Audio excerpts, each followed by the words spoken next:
با سلام بینندگان عزیز، برنامه اخباری آزادی است تقدیم از استودیوی مرکزی رادیو و من شالوگل خوجا با شما در 10 دقیقه برنامه امروز 4 می این موضوع را خواهیم داشت.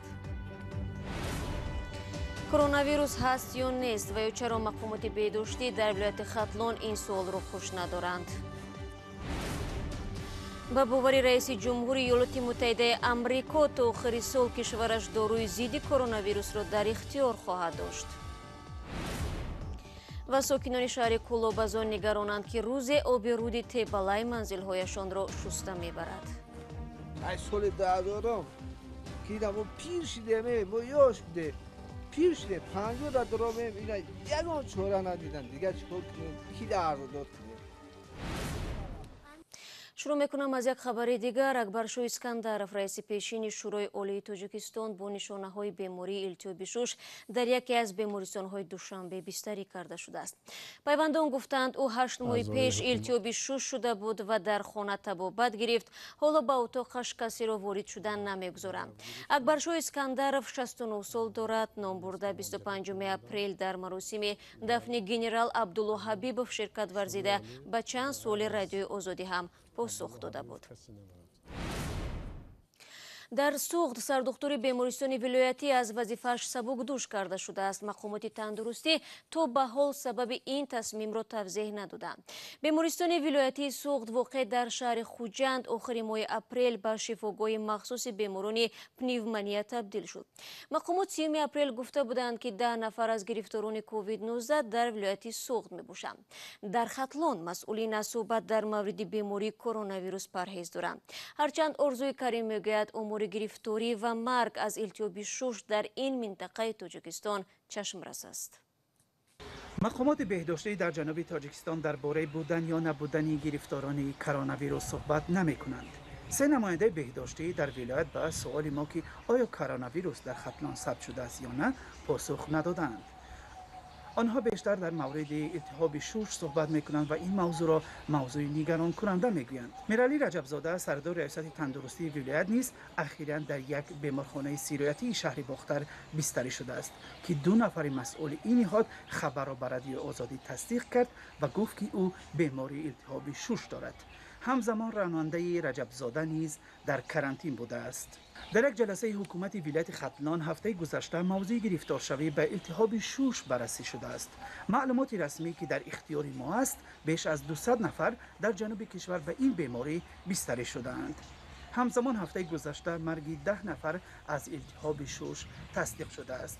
مرگ 2 کارمند حکومت ناحیه شهر توست در یک هفته سر و صدای زیادی را به میان آورده است.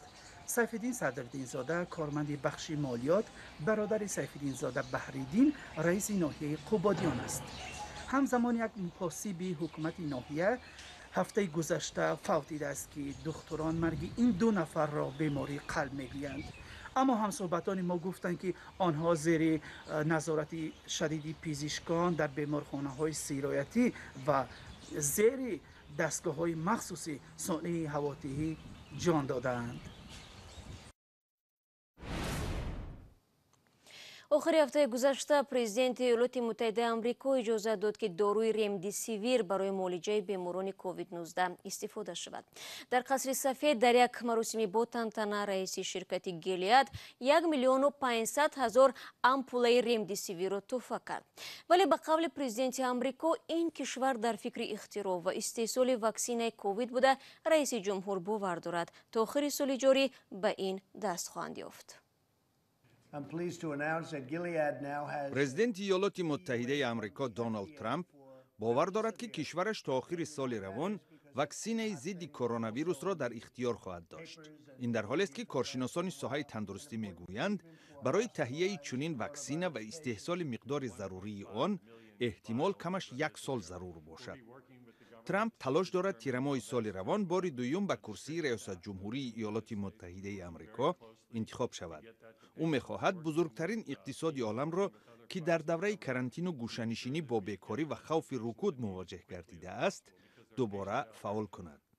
در ایالات متحده آمریکا بیش از 1,100,000 نفر گرفتار کووید 19 بوده، بیش از 66,000 نفر از این بیماری به هلاکت رسیدند. فعلا صدها شرکت و پژوهشگاه طبی در پی اختراع و استحصال داروی کووید 19 می باشند که سرچشمه آن کرونا ویروس است.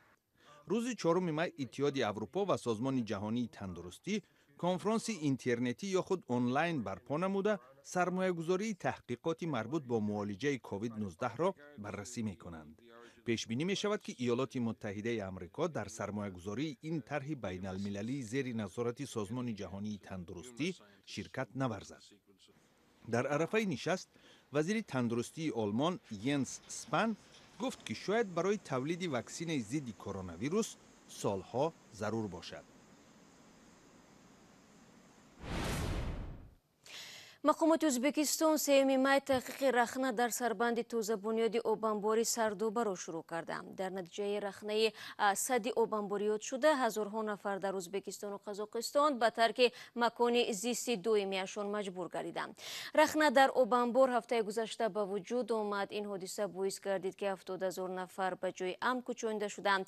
از این بین بیش از 50 نفر به بیمارخانه انتقال یافتند. در جنوب قزاقستان بیش از 600 خانه از زیر آب ماند. سربند رخنه شده در مدت 7 سال بنیاد شده و همگی 3 سال طاقت کرد. ولی ساکنان شهر کولوب بوشان 10 ساله هاست منتظرند کی مقامات رودی تیبالای را صاحب‌بندی میکند تا خدای نکرده زیر آب آن نمانند. محمود جان رحمتزاده در این باره نقل میکند. اینجا کافیدگی است. انشالله این به همین بگیره اونجا بابار خودش چپا میشود. در پی بارشات ساحل رودی تیبالای تا 1 متر به دیوار شریف محمدزاده نزدیک شده است. در چند سال اخیر با وسیع شدن ساحل رودی تیبالای از باغچه نزد حولی شریف هم نشانی نمانده است. محمدزاده میگوید مراجعت های به تکرارش به مقامات در 20 سال اخیر همیشه بی نتیجه بود. از سال 2000 که دمو پیر شده ما یاش بده پیر شده 50 درام اینا یگان چوره ندیدن دیگه چیکار کنیم کی در داد کنیم. رود تیبالای از میان شهر کولاب میگذرد. در دو طرف رود دهه‌های زیاد جای گیرند. از سبب مستحکم نبودن ساحل رود همساله در پی بارانگری ها خسارات زیادی به مردم میرساند. ساکنان محله تودکفش شهر کولاب میگویند مجرای پرخروش این رود روز به روز به خانه هایشان نزدیک می شود. رحمان همه سیل برده است تا خانه همسایه را اینا کپروک ماند از سال 2010 سوز میکنیم میان کامera میکنن صورت میگیرن وجب میکنن میرن خرسان من میکنن جارو چپش دیگه راه نداریم کودکامون مکتب رفتن نمیتونه. از شما خواهش دارم که بیاین همین ساحل ما را ساز کنه. ساکنان میگوید که اگر این سوی سری وقت مستحکم و ساحل بندی کرده نشود احتمال دارد که نیمی خانه های ساکنان دهه تودکفش را با خود ببرد یا تخریب کند. ساکنان میگویند اگر این روز سری وقت پیشگیری نکنند احتمال مثل سالهای 2010 که چرمگران شهر کولاب را این سوی با خود برده بود تکرار شود. شکایت ساکنان در حالی است که روز 28 اپریل سروزیر از نزد این رود دیدن کرده بود. اما ساکنان میگویند که سروزیر را به مکانهای اساسی این رود نآوردند و جایهای بی‌ضرر را به او نشان داده اند. اما مقامات میگوید که تشریف سروزیر نیز برای هرچه زودتر انجام دادن کارهای ساحل مستحکم کنی این رود بود. ساکنان که چنین وعده ها را زیاد شنیده اند زیاد باور ندارند که مقامات برای بخطر کردن ساحل رود دست به کار می شوند.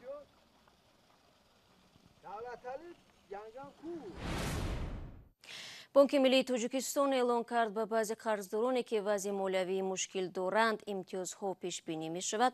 این نهاد توضیح نداده است که ها همچون مشتری دارای وضع مالیوی مشکل داشته حسابیده می شوند.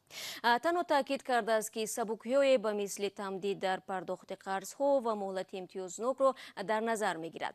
بانک ملی روز 1 مای با نشر بیانیه گفت چنین امتیاز در دایره نقشه چاره‌بینی ها عاید به پیشگیری تاثیر کووید 19 در نظر گرفته شده است.